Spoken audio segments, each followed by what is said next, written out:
تحریک انصاف کے بانی عمران خان کی رہائی کے لیے جو لانگ مارچ پشاور سے شروع ہوا وہ کافی مرحلہ طے کر کے اسلام آباد سے تقریباً کوئی 55 کلومیٹر دوری پر دریائے ہرو کے مقام پر موجود ہے۔ اس میں بشرا بی بی نے رات کنٹینر پر آ کر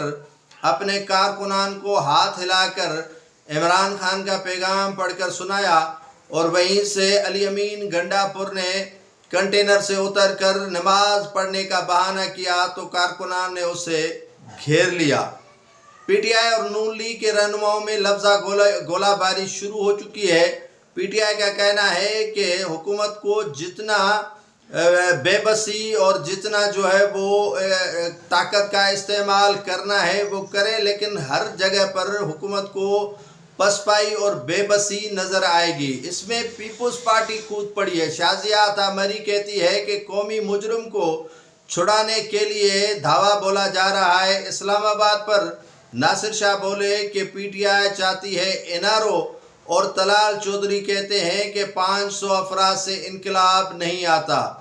جبکہ آڈیو لیکس کی گئی ہے بشرا بی بی اور جو علی امین گنڈا پور وزیر اعلیٰ خیبر پختونخوا ہے ان کی، اس میں دونوں کے درمیان تلخ کلامی ہوتی ہے، اور تلخ کلامی کے دوران بشرا بی بی کہتی ہے کہ میں آپ کی کلاس عمران خان کے سامنے لوں گی، اور عمران خان کے حکم پر آپ اسلام آباد اور راول پنڈی کے کارکنان کو متحرک کریں، اور جتنے بھی کارکنان گرفتار ہوئے ہیں ان کی رہائی کے لیے اقدامات کریں۔ حکومتی ذرائع کہتے ہیں کہ پاکستان تحریک انصاف کے دھرنے میں 4 پولیس اہلکار اس میں شہید ہو چکے ہیں، اور 300 سے زائد کارکنان جو ہیں پی ٹی آئی کے انہوں نے گرفتار کر لیے ہیں۔ اور ناظرین، پاکستان کی معیشت کو اس دھرنے سے کتنا نقصان پہنچ رہا ہے، یہ اعداد و شمارات وزارت خزانہ کی جانب سے دیے گئے ہیں۔ 190 ارب کا روزانہ نقصان بتایا گیا ہے، اور آئی ٹی ٹیلی کام کی بندش سے سماجی طور پر منفی اثرات پاکستان پر پڑ رہے ہیں۔ لاک ڈاؤن، احتجاج سے ٹیکس وصولی میں کمی ہو رہی ہے، امن برقرار رکھنے کے لیے اضافی اخراجات جو ہیں وہ ہو رہے ہیں، برآمدات میں کمی سے 26 ارب روپے کا نقصان ہو رہا ہے،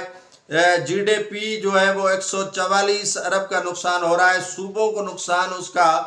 الگ ہو رہا ہے، براہ راست بیرونی سرمایہ کاری سے 3 ارب کا نقصان ہو رہا ہے۔ سرکار کہتی ہے کہ ان کے اعداد و شمار کے مطابق پی ٹی آئی پنجاب اسلام آباد میں 120 کے پی کے سمیت چھوٹے بڑے احتجاج کیے،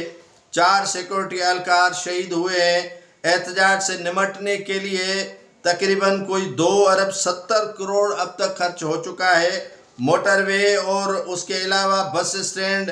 بند ہونے کے باعث عوام کو مشکلات کا سامنا ہے۔ پی ٹی آئی نے جو ہے وہ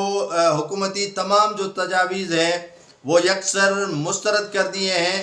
اور فواد چودھری جو ہے وہ کافی دنوں سے پی ٹی آئی کے موجودہ قیادت سے نالاں اور خائف ہیں، جبکہ ان کی جو بیگم ہے وہ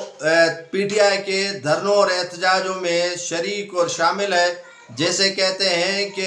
بیگانی شادی اور عبداللہ دیوانہ، اور بشرا بی بی اور علی امین گنڈا پور کے تکرار کے حوالے سے کافی چیمے گوئیاں چل رہی ہیں جو حقیقت پر مبنی ہے، اور دونوں کے درمیان پہلے تو اس پر لڑائی ہو رہی تھی کہ اس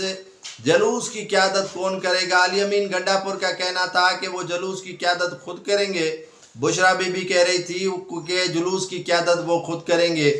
دونوں نے مل کر جو ہے وہ اس جلوس کی قیادت کی، اور جب مسلم لیگ نون کی جانب سے کہا گیا کہ بشرا بی بی رفو چکر ہو چکی ہے، تو اس کے بعد رات